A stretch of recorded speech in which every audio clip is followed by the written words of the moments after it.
In the wake of another collision that took the life of a cyclist last week, Hamilton City councillors have passed a motion for an immediate review of the James Street North and York Boulevard intersection.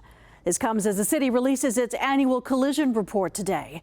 Manisa Danabalan joins us live with all the details. Good evening, Manisa. Good evening, Taz. I'm on Main Street East right now, which is an artery that features a number of dangerous intersections. But the recent report at least outlines that there's a decline in the number of collisions across the city.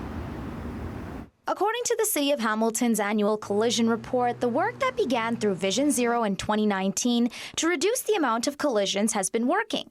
But even though there are fewer collisions, the number of fatal crashes is the same as last year. When you've got a cyclist being hit every 3 days, when you've got a pedestrian being hit every 2 days, and you've got somebody dying on our Hamilton roadways every 23 days, we've got a serious concern.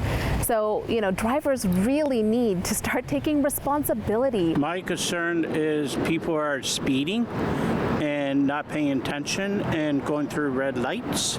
They should be more cautious and not be on their cell phones. Well, I haven't witnessed too much. I'm scared for people all the time. With Vision Zero, which is the city's plan to improve safety for all road users, it has established more community safety zones, municipal speed cameras, and red light cameras. One of those streets where drivers have seen the most change is Main Street East. And although it's working, more improvements are needed and on the way. According to the collision report, 3 intersections on Main Street East are among the top 10 locations for the most frequent crashes.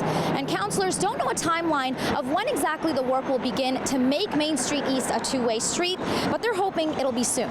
You have to make it more difficult for people to drive quickly, change the road design itself, and not expect driver behavior to dictate how the road is going to be safe. Ward 2 City Councillor Cameron Kretsch also put forward a motion to review the intersection at James Street North and York Boulevard as soon as possible on whether to implement no right turns on red lights throughout the city after a fatal collision just last week. There's quite a dangerous turn there and an unprotected cycling lane. And so right now, when cyclists are coming down that lane without that protection, this is going to provide a bit more safety for those situations when there's a red light.